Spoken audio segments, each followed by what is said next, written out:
laawol kisal ko laawol peewal e ɓantal. amma ba'd ya ayyuha alladina amanu taqullaha haqqa tuqatih wala tamutunna illa wa antum muslimun ya ayyuha الناس اتقوا ربكم الذي خلقكم من نفس واحدة وخلق منها زوجها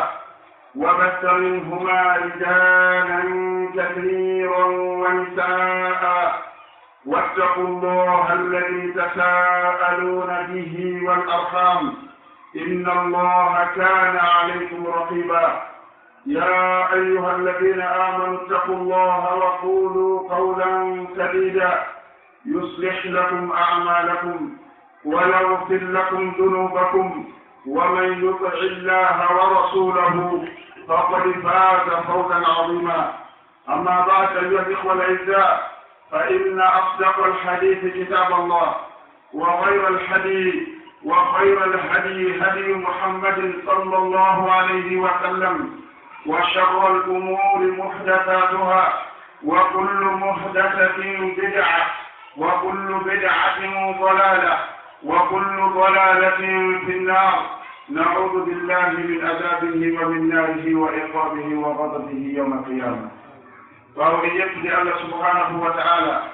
كان الله سبحانه وتعالى مودا جتو دينكم حمد لله يتم كان تبارك وتعالى ولي نرم إنسان لين كماك بكاتو جميل سيدو لين وندر سيدو على سونا كان الله سبحانه وتعالى كان تنغو على كفيدو سيدو لين وندر أودو أن بعد فتدو أن بعد مئن وأودو من محمد صلى الله عليه وسلم ko o annabaajo Allah ko jiyaaɗo Allah ko nelaaɗo Allah faade e meeɗen ka yurmeende nde Allah subhanahu wa ta'ala yiɗanin Allah daali ka deftere makko teddunde wama arsalnaaka illa rahmatan lil alamin min neliraalima ayo Muhammad faade ɓeeɗo yimɓe si wonaa yurmeende ɓeeɗo yimɓe bi maanaa ko yurmeende nde men marani ɓeeɗo yimɓe waɗiti min nelima e maɓɓe waɗiti min neli kadi wono maaɗa e maɓɓe wana ko kommuɗi ɗiɗi wawaɗi nande sennidira ko yurmede Allah subhanahu wa ta'ala neli nelaɓe ɓen e meɗen ko yurmede Allah subhanahu wa ta'ala neli wanelaɗo sallllahu alayhi wa sallam e meɗen neɗɗo mo anndanɗa hoore ma ko yaadunoɗo honɗo neɗɗo mo anndanɗa hoore ma ko ɓendunoɗo hakkili neɗɗo mo anndanɗa hoore ma ko hattunoɗo needi neɗɗo mo anndanɗa hoore ma ko hattunoɓe jikku moƴƴo Allah subhanahu wa ta'ala tawi ma o irritanomo ɗum ka deftere makko teddude fiino tagee ko mon denndangal anndu ɗum ɗo ɓe nana Allah daari ka Qur'an nun wal qalami wama yasturun ma anta bi ni'mati rabbika bi majnun wa inna laka la ajran ghayra mamnun wa innaka la ala khuluqin azim alqoto nelaɗo sallllahu alayhi wa sallam ɓaawo Allah subhanahu wa ta'ala wonirde hiɗo wonareji mawɗi Allah weeɗiti tiyake nelaɓe adunallah fof naam fiyoɓe mandi ko ɗum ɗo arde ejjitaɓe fiye jano maɓɓe e tosogo maɓɓe anndu fiyo ɓaleɗo maɓɓe e daneɗo maɓɓe anndu fiyo durɗo maɓɓe e kefere maɓɓe anndu wonde nelaɗo sallllahu alayhi wa sallam o naamno so wona moko ba hattunoɗo e jikkude ɗi Allah subhanahu wa ta'ala yiɗiɗanɗeɗi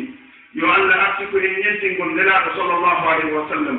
oɗo annabaajo ɗarotonoɗo o maaka o maakaali e kutuba hayde gooto e fewtaali jama hayde wotere o yewtiɓe yewtere siikaaɗo diina si wonaa ko wiyeede e inno ɗo ɓaawmi yettude Allah mi duwanno annabaajo makko on annde ko ɓuri sellude e yewtereeji yewteteeji ɗin fof o yewtere allahu subhanahu wa ta'ala nen ka deftere makko annde ko ɓuri moƴƴude e laabi ɗin fof ko ɓuri naɓeede e laabi ɗin fof ko ɓuri feewude e laabi ɗin fof ko laawol ngol Allah tuti annabaajo makko on e muɗum annde ko ɓuri bonde e pinti ɗin fof ko fuɗɗitagol goɗɗum e kaaɗo diina nelaaɗo sallllahu alayhi wa sallam maaka so maaka kala ko fuɗɗita e kaaɗo diina ɗum ko majjere woni majjereji ɗin fof Allah subhanahu wa ta'ala bogotoɗe kayiita jahannama kanje to majji yo Allah subhanahu wa ta'ala dandu en jeyeede fuɗɗitotoɓe pinɗi kadini haɗe musuɓe ndurɓe tedduɓe ko weɗoweɗo mango ko nema timmuɗo ko yettore Allah subhanahu wa ta'ala nde hatta ñande tawi en jii en kubbike e oɗo bahru moɗanaɗo bahru yurmede Allah subhanahu lewru Allah subhanahu wa ta'ala dalan en ko lewru waɗan barke lewru Allah subhanahu wa ta'ala subi e dendanagal lebbini Allah tippini e mayru dueɗo alqur'anare Allah subhanahu wa ta'ala hokki en e mayru jemma barkinaɗo wiyeteɗo jemma laylatul qadr Allah subhanahu wa ta'ala woni ɗum ko qur'an o daari inna anzalnahu fi laylatin mubaraka inna kunna mundirin yani mi tippini oɗo alqur'ana e jemma mo anndanɗa hoore ma ko jemma barkinaɗo minen min laatino komin jettinoɓe komin waajotoɓe alqur'ana tira alqur'ana holla e wonde oɗo jemma mi mana ko laylatul qadri o wiyete Allah subhanahu wa ta'ala dara inna anzalnahu fi laylatil qadr wama adraka ma laylatul qadr laylatul qadr khayrun min alf shahr bimana oɗo jemma goto mo moƴƴi ko Allah subhanahu wa ta'ala ɓuri lebbi wuluure ko diyato makko rewata mo hara koko moƴƴi tun o golli joni noon so tawi en artikama hoor golluɗo lewru en artikama darana golluɗo lewru e nafilaji mum en artikama gollugol golleji noone moƴƴinin fo e nduɗo lewru en artikama yaltingol dakka tawi e meɗen e nduɗo lewru en artikama taweɓe juuɗugol ndiɗo illi mi mana ko moƴƴereji ɗi Allah subhanahu wa ta'ala siñalno ɗo ko qur'an o daari wa in ta'uddu ni'mata allahi la tuhsuha inna al insana la zalumun kaffar si tawi woni on dantike si tawi woni on linti on lini nemaji Allah subhanahu wa ta'ala ni on wawataɗi moftude on wawataɗi moɓitude on wawata andude ko jelu neɗɗanke laatike tun ko toñowo hoore makko ko dullanɗo dooma makko yo Allah subhanahu wa ta'ala waɗe yettade Allah subhanahu wa ta'ala suɓeɗi ɓe tedduɓe wonaɓe ɗum anndi en fof min eɗen taki anndugol goto kalene solangama haysi ko batteɗoygol makko ko honto l'islam on fewni hannde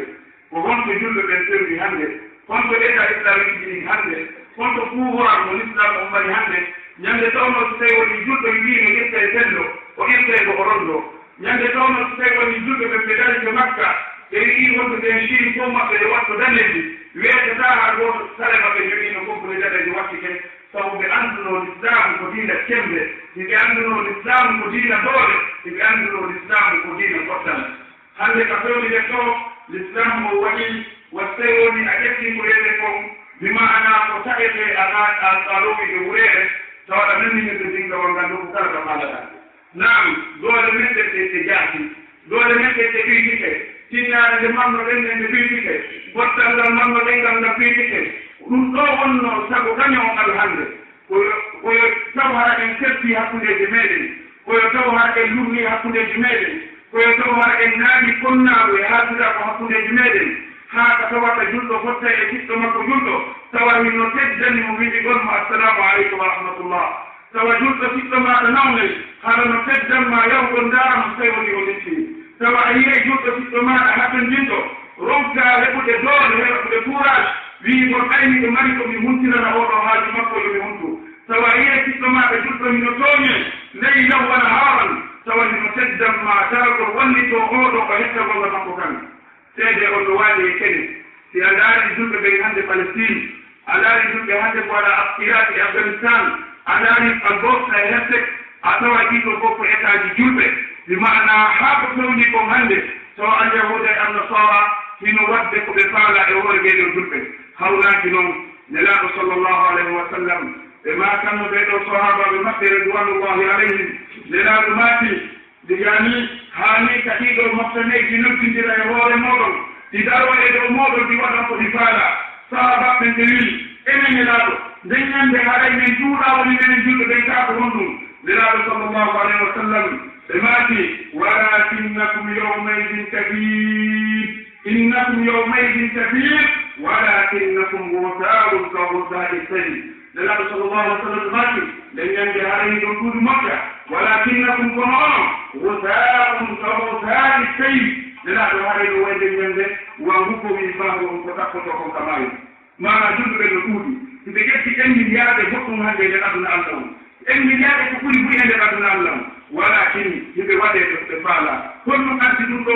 alqur'ana holli en koko lurruɗen kon alqur'ana holli en koko settuɗen kon alqur'ana holli en koko ayruɗen kon alqur'ana holli en koko haatondirɗen kon allah subhanahu wa taala o haɗi en ɗum godaani wala tanaza'u fatafshalu وتذهب ريحكم واصبروا إن الله مع الصابرين. القرآن لي وتأمفون لي تتاوني كمفون لي كن لنك يقول إجماعهم تتاوني هكذا من لنك الله داري دول من تتياهي مني أنه الله سبحانه وتعالى لون جديد مني كل وقت حقا جني أولو خطبة من تاجب قدرتي أن تنقل في جلق وقت الإسلام ينقل أن تنقل في جلق وقت لإتاج الأخوة الإيمانية. نعم وابتلى إنك تتاوني ويحمد في مهنجي أولو آية القرآن في مهنجي دي أولو لله ويقول إنما المؤمنون إخوة فأصلحوا بين أخويكم كل أمير والسير والإنجيل وآيات القرآن ولا إنتم وليود وتفقدوا بميل بل يجب في أخوة إيمانية ولمن جلد من هذا السير لمجامع حقيقة الأخوة بمعنى قلت لي حقيقة جنب الفتة حقيقة جنب نين وقيادا حقيقة جنب ستة يادا لا رجلات صلى الله عليه وسلم وإننا من يجب أين يوم بدم وإننا من يجب بأن التهور مع هذه الأفجات التهور ليدي ها يوجد ولنا من يمكن أن الأهوال ما ألانا قويتك الأهوال ليدي ها يمكن أن يمكن تدور بأن رفع إلى الأبناء ولكن بيت الله صلى الله عليه وسلم قال سبنغان أو ستة ياغا تينوغال سبنغان أو نيني قوة ياغا تينوغال سبنغان أو زبون إلى تينوغال بلاني أبنى الله قوة بماي هاي قوة من ستة ساكنون صحابة الله صلى الله عليه وسلم ينزل لنا بدلنو إذا نرى الموضع نرى الموضع يهي يكتنو دين الله كان لوود نودينو بدن دنيامle be sobzani kaado din Allah subhanahu wa ta'ala habe yoti kamerus kaba'u bedani be baati wallahi titamino mi do manno ala numbina no bana yodo ba harami no hubbitino yimbe no ba wodo ba bimana mi lumbay mi sogana din Allah subhanahu wa ta'ala dun be sahaba be nabi sallallahu alaihi wasallam go yebi makka tawabul mabin ko shin wolita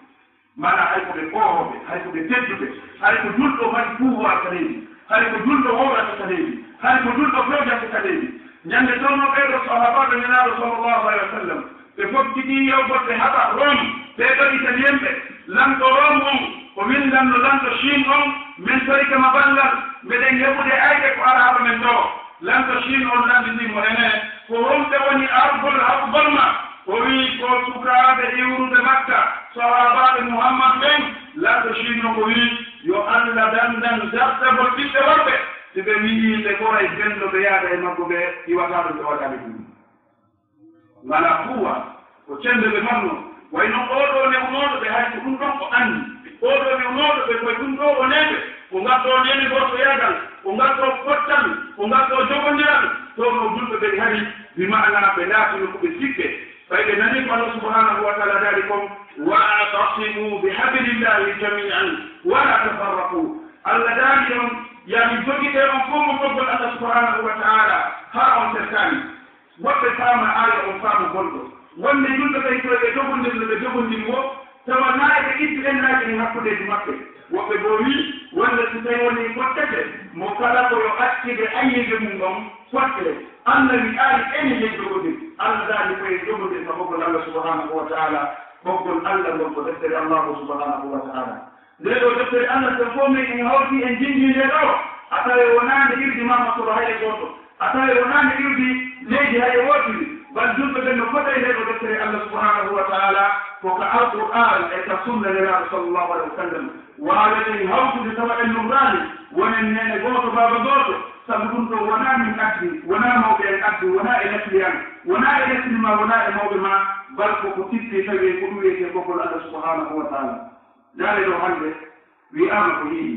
لو تقبل النيل يعني قد يكون وتبتلع هاي الهول المدن كانوا كانوا لهم كتبت من جزء النبض تلفوني فما كان من ليش أن جولاك كل ثم بنا تجولاني توقيت يسوع بهالسنا بتاعه دينا يجي من ما يجول الله سبحانه وتعالى نطيق رفسه تترين جزء أنك تحاول تيجي كتبي تفسير القرآن ذي بمعنى النور تعالى قلوبي جناني الذين وأطيعوا الله وأطيعوا الرسول وأولو الأمر منكم هي دكتور الله إننا دمكم دكتورم يسوع بممكن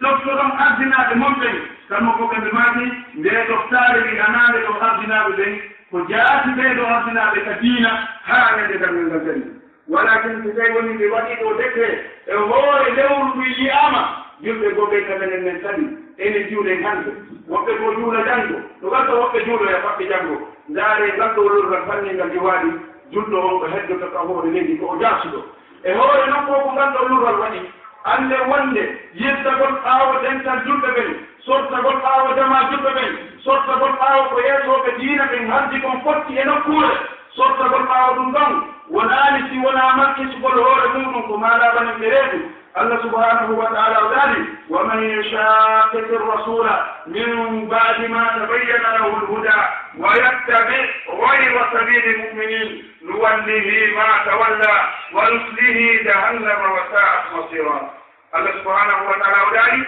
صرت بالطاوبيد يعني الله صلى الله عليه وسلم أنتم كنت مكينا له الجبال والبياتا حرنا إلى الجلد وصرت أقول الجلد Allah daali on ɗon ɓe kokkaymo ko faalakom min namdoyemo to yimɓe jahannam yo Allah subhanahu wa ta'ala dandango ɗemɗen en fof men nelaɗo sallllahu alih wa sallam ɓe yiggitano ngal ɗo siɗɗoyagal ka diina gila ka ɓe wonno makka ɓe sikkindino hakkude ɓeɗo sahabaɓe maɓɓe teddude ɓe sikkindiri hakkude hamsa e salmanul farisi ɓe sikkindiri hakkude bilal e suhaydu rumi e sahabaɓe goo ndaara kono ɓuri hewnaade si tawi woni a ƴetti wonde suhaydu rumi oɗo ko julɗo iwruno ɓiitani ɓayti wani tawno ko maamo wonde siɓɓe julɗo iwɗo yani ko rete ɗo éthiopie oɗo bilal ibnu rabah ndaara hamsa bon abdoul moutalib a tawa dambe e teddungal e makko koyagal hewtano ka wonno ɗon julɗo goo iwruɗo faris nelaɗo sallllahu alah wa sallam ɓe maati ko onon ɗo ɗino wonni ene gooto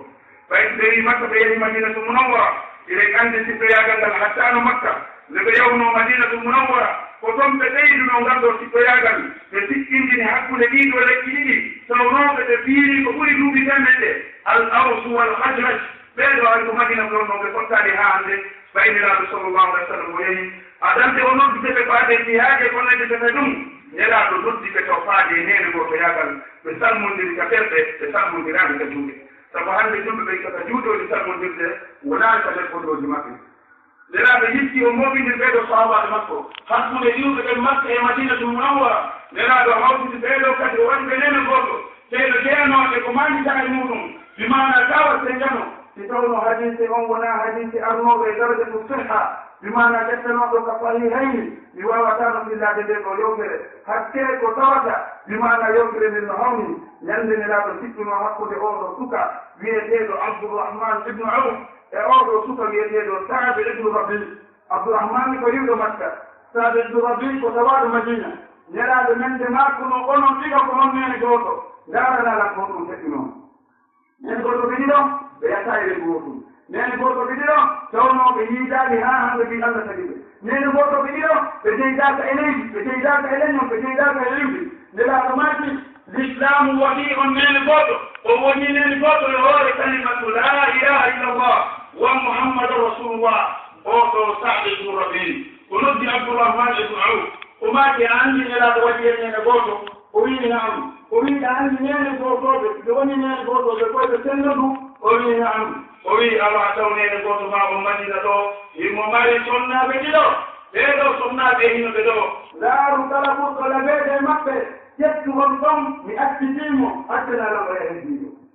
o yantini jawdi makko ni ko wallini yeeso oɗo sahabajo o matino ɗo jawdi komi mari mo fof sembendi fecce ɗiɗi ƴetta feccere mi ƴetta feccere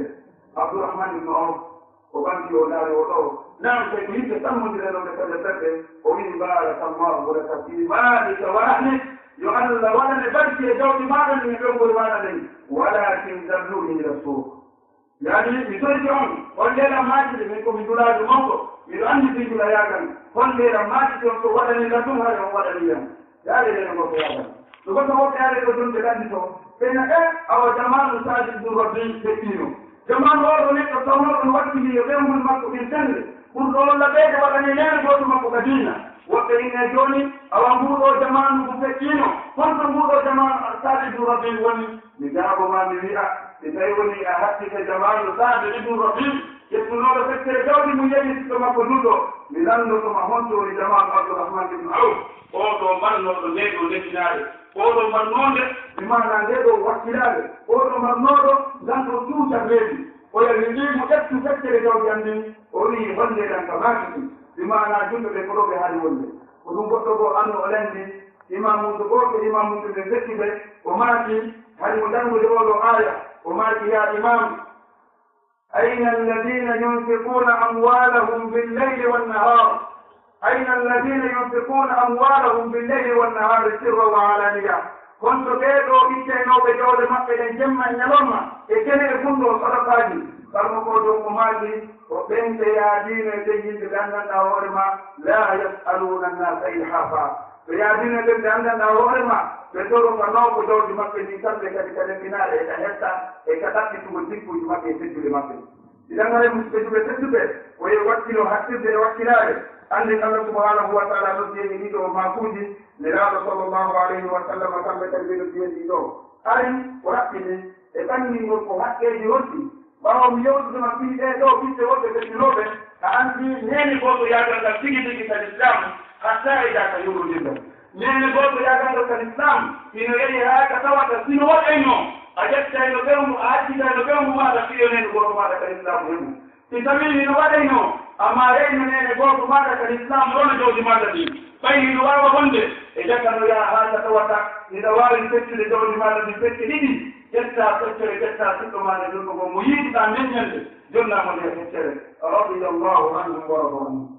limana ngaɗɗo nene goto yagal ko wonɗum wattima hakkude maɗa e siɗɗo maɗa jonno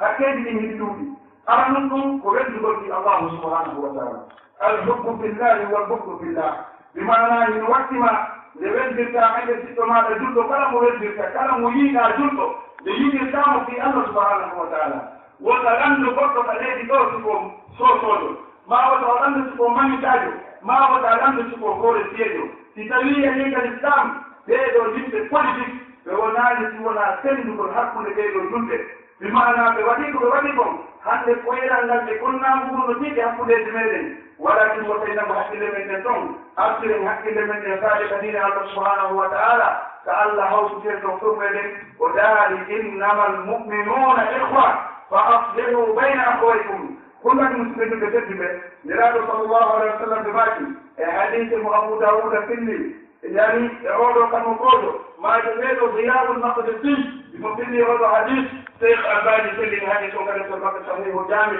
neraɗo maaki man ahabba lillahi wa abghada lillahi wa a'ta lillahi wa mana'a lillahi faqad istakmala al-iman kala on neɗɗo yiɗirɗo fi allah subhanahu wa taala o añiri kadi fi allah o okkiri fi allah o ɗariri fi allah haray oɗo o timmini bimana ko wiyete kon imanu makko on inen anndi no waɗi hadis selluɗo arɗo ka sahihayn ka neraɗo sallllahu alih wa sallam maaki si tawi woni yimɓe ɓen darama wattanan haqqille e fonɗo e muɗum moƴƴa si tawi woni yimɓe ɓen darike ka dangal si tawi woni darama ka dangal allah subhanahu wa taala jippina ngeeɗo nangue ha e sewndinande yani ko e yimɓe ɓen tawat a yiye goɗɗo no dari haɓe ngaandi makko ni no fakde hakke ko tawata ngeeɗo yiide jahannam e ngeeɗo nangue eno sakki e dow makko nelaɗo sallllahu alih wa sallam maaki ɗon ɓe sattude muɗum woɓɓe goo no dari no mujje ɗakkere maɓɓe nden allah subhanahu wa taala sortay ɗon groupeaji jeeɗiɗi allah naɗa ɓen e ley climatéjirsi makko yani taw ɗon no ɓuuɓi no ɓunni ɓe hoydata sattede jahannama bimana no jeeya e ɓen ɗon nelaɗo maaki wa rajulani tahabba fillah ijtamaa alayhi wa tafarraqa alayhi mana yimɓe ɗiɗo ɓe anndanɗa hoore ma ɓe weldirno fi allah tawina fi enɗam wona fi damde wona fi jawdi wona fi goɗɗum goo ɓe weldirno fi allah ɓe wondi e hoore ɗum ɓe setti e hoore ɗum ɓen allah no marani ɓe récompense jano ɓuwoy wonɓe kala ɗowdi makko ñande tawi ɗowdi makko ɗowdi ala sowona ɗowdi allahu subhanahu wa taala ko ɗum waɗi aɗa musidɓe julɓe tedduɓe mi maana hadisaji ɗe hino ɗuuɗi yettugol yoga e majje neraɗo sallllahu alayhi wa sallam eɓe tindinani e hadise abi hurayra an koko sahihu muslim wonde neɗɗo gooto o kokkituno yawgol o hiwro siɗɗo makko julɗo tawi hay hunde kokkitinamo sowona fi allah wona fi wingol ko ɓe enɗam wona fi wingol ko ɓe dambe wona fi wingol ko yani affaire no hakkude maɓɓe jula yagal ma goɗɗum goo tawi ko fi allah woni yawrude o yanti o yehi ha ka laawol allah subhanahu wa taala ɓay mo anndi ko honɗum suuɗaka ɓe fondoji allah no humtidi ɗo ko woni yaarude ɗo ko hiwragol siɗɗo makko fi allah allah immini malaikaji faade oɗo neɗɗo julɗo malaikaji on botte makko ka laawol o landimo ko wonto yaata ɓaawɓe numéro jidde o wiimi ɗo yawde ɗo numéro ko siɗɗo an julɗo fi Allah o wi ko wonɗone hakkundeji moɗon o wi hay moƴaɗa hakkunde amen si wona tawde ko julɗo komi julɗo malaikajo ko wiɗi awa min komi nelaɗo immorde Allah subhanahu wa taala yomi ardu yettina e maɗa wonde Allah weltanitama o hokkima aljanna makko on mi tonti Allah subhanahu wa taala yo Allah okko en aljanna makko on yawma la yanfa'u malun wala banun Allahu akbar Allahu akbar Allahu akbar Allahu akbar Allahu akbar musidɓe tedduɓe ɓaawo en yettude Allah subhanahu wa taala kono ɓe janaɗo sallllahu alayhi wa sallam haɗa en annitina en wiɗi haqqe aranon e haqqe siɗɗo yagal ngal oyo tawma hay ko yiɗidiri fi Allah yo taw kadi haɗa tawi woni a ani on ɗi ko fi Allah e tama mi mana yiɗirgol ngol fi Allah ko ya ndaaro siɗɗo maɗa julɗo woɗɗo e kaago diine Allah mo ɗum daaki kaago diine Allah tinnaare makko e wakkinaare makko ka diina e yiɗugol makko Allah e neraɗo makko on e tinnaare makko nayi wi'a taari no welanam sabu ɗum ɗo haɗa e jiɗimo fi Allah wa kadalik a ani e goɗɗo kadi fi Allah ñande tawi oɗo o salike ko Allah kon ñande tawi oɗo o lullike lawol Allah ngol ñande tawi oɗo o hebbinori ɗiɗo geddi a noddaymo a waadetomo a jeejaymo a murtaymo si tawi woni ɗum ɗo gaynanimo haray ka wawi mo añide taw ko añetamo ko fi Allah aña jikkumo o wondi on ñande salat ko tuubi o atte kaɗo diina o wontanere gotoɗo maɗa wawat tawi ha hanno haɗani no jeeya e hakkeji ɗin ɓe mana wota rondano siɗɗo maɗa julɗo on naago e haasida ko e gayi haɗa oɗo kadi ko jikkumo anndanɗa hoore ma ko jikku ɓurɗo wonde jikkuji ɗi julɗo koyo wonno neɗɗo laaɓuɗo fonɗo julɗo koyo wonno neɗɗo hisɗo fonɗo julɗo koyo wonno neɗɗo laaɓuɗo wonti julɗo koyo wonno neɗɗo hebbinoɗo kullota fonɗo makko tawa o waaloto jemma o ɗaano hara misqala darra konnaagu goɗɗo ma ɗum ngaygu goɗɗo ma haasidaku goɗɗo waalaade kaɓelde makko ko ɗum nelaaɗo noddi e faade muɗum nelaaɗo ma kiɗaka ma honɗu wala tahasadu wala tadabaru wala tanafasu wa kunu ibada allahi ihwana nelaaɗo maaki wota on huccidiran wota on ɗuurondir wota on fooɗondir wota on haatondir nelaaɗo maaki wone siɗɗe yani siɗɗe jiyaaɓe allahu subhanahu wa taala wannon ɗo woni ngam ɗo konnodiran en ngam ɗo haatondiran bimana ko nawnaade ɓurde hulɓinaade e nawnaade woneede e kolloji julɗo haade julɗo no haani woɗɗitaade ɗum ɗo sabu yoni ko bonna ɗiɗo golleji maaɗa korka maaɗa e ƴakka maaɗa e hajjuji maaɗa e julɗere maaɗa ñande tawi alaa ko waɗa si wonaa konna ko siɗɗo maaɗa julɗo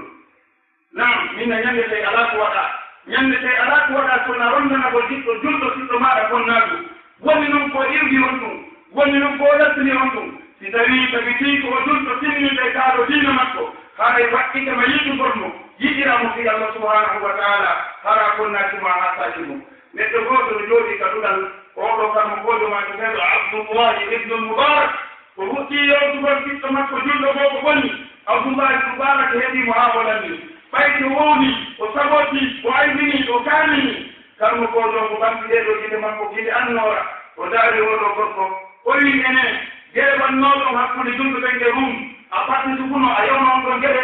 oɗo julɗo wi o on yahaani o wi geɗe wannoɗon hakkude julɗo ɓen e Faris a yewno on ɗon geɗe o wimi yahaani woni ya subhanallahi alayhi ko wonno ruumi ɗaɗirde Faris jaɗe siɗɗo maɗa julɗo ronkata ɗum gonno musidɓe ɓe tettiɗo mana ɗum ɗo wontani oɗo koyran ko ɗum waɗi haray julɗo no haani tillinnaade daari kono ka fonndo makko naaka ɗengal makko o pinni ɗo ka fonndo makko والله سبحانه وتعالى وقال ربنا اغفر لنا ولإخواننا الذين سبقونا بالإيمان ولا تجعل في قلوبنا غلا للذين آمنوا ربنا إنك رؤوف رحيم وركب آية ألا من تلكما وتوأم من كنا بهاتذاك ولا ندائي وجدكم في الله سبحانه وتعالى بمعنى جدنا هذه كلنا لكله هذا وسرتاني مؤمن وأنتم بيضمينه والذين تبوأوا الدار والإيمان من قبلهم يحبون من هاجر إليهم ولا يجدون في صدورهم حاجة مما أوتوا ويؤثرون على أنفسهم ولو كان بهم خصاصة بمعنى أن لا ينوسم فهو أقول الله سبحانه وتعالى ɓe yiɗanta julɓe siɓɓe maɗa ɓen o yiɗanɗa ɗum hoore maɗa woni ko ɗana ko wii julɗo siɓɓo maɗa ko ya suɓumo e dow maɗa jonnama ko hatton jinnoɗa tawankade hattondeni haɗa ko ɗum ɗo wiyete haqiqatul uquwa ɓe mana lene goto yadalla siɓiti gollal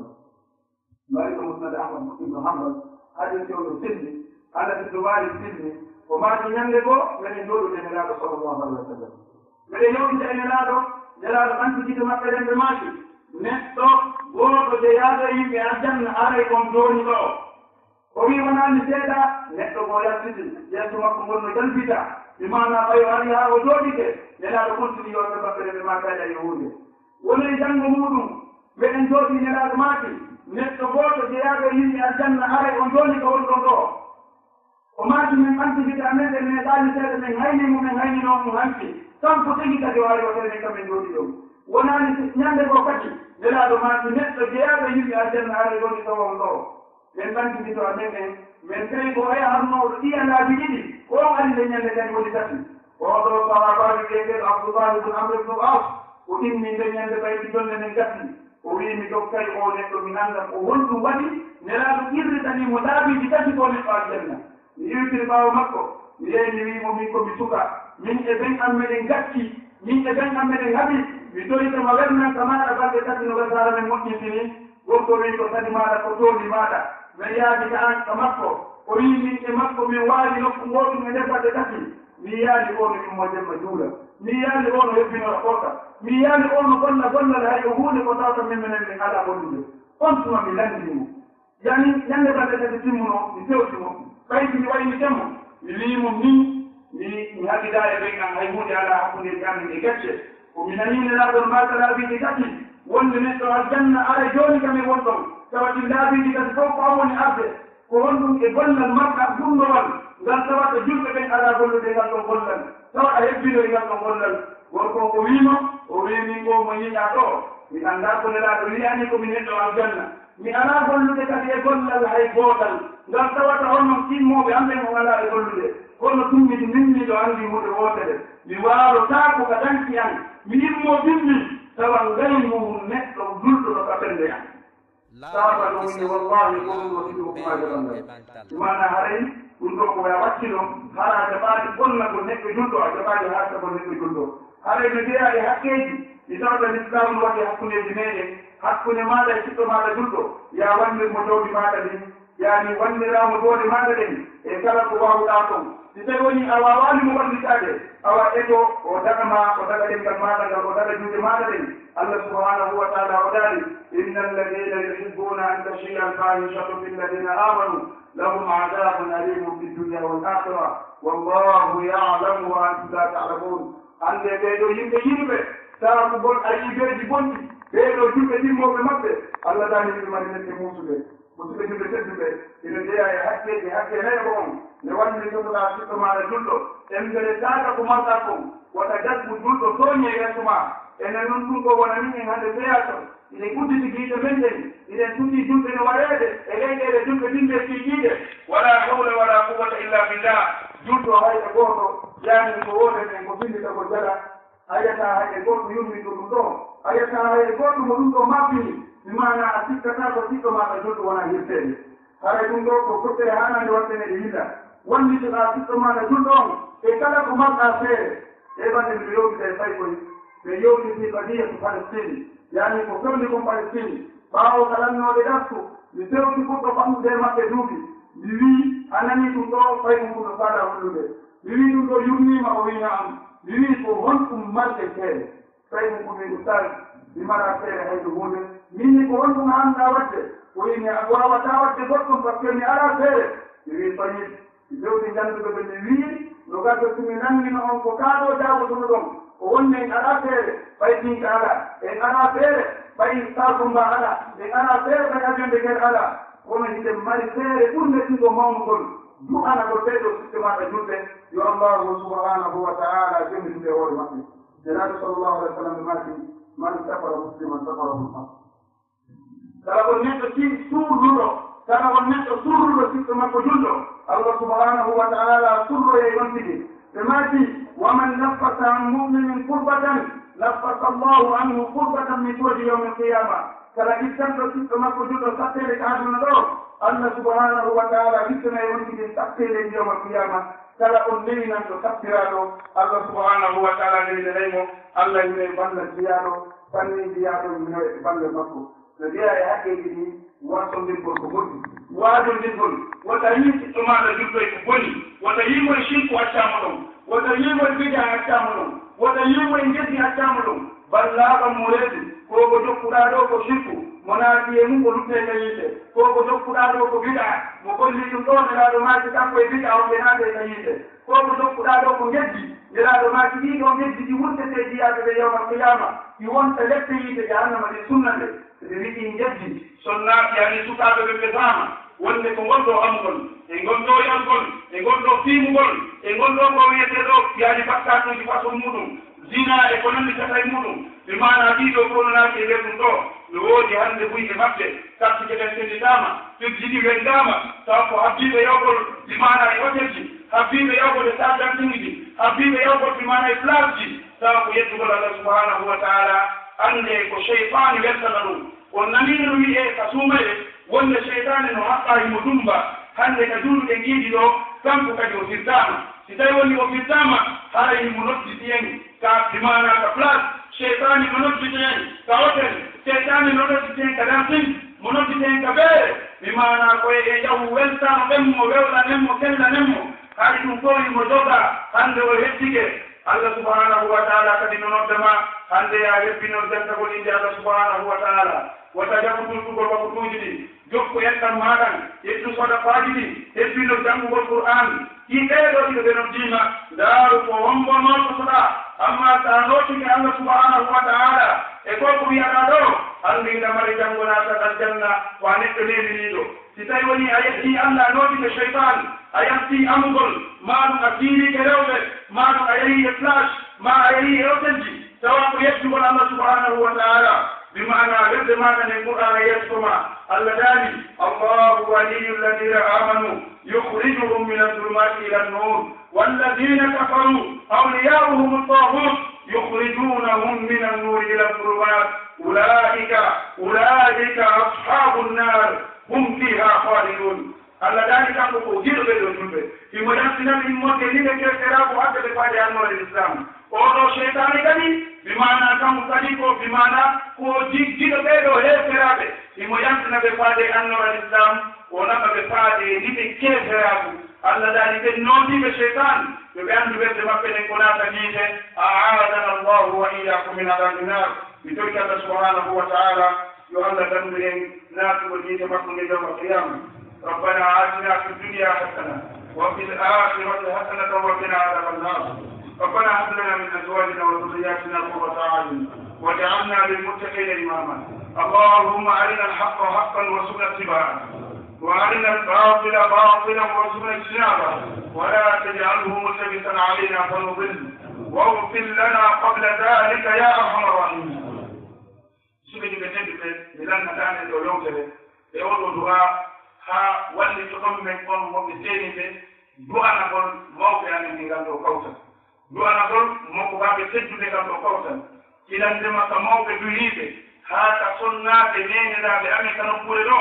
e ɓeyɗo sukaaɓe ɓe tinu ɗon sukaaɓe wallahi a wawataki fagolɓe jona ko qur'ane wi ko koɓe rijalu sadaku ma ahadullah alayhi ɓe mana koɓe ɓiɓɓe wonɓe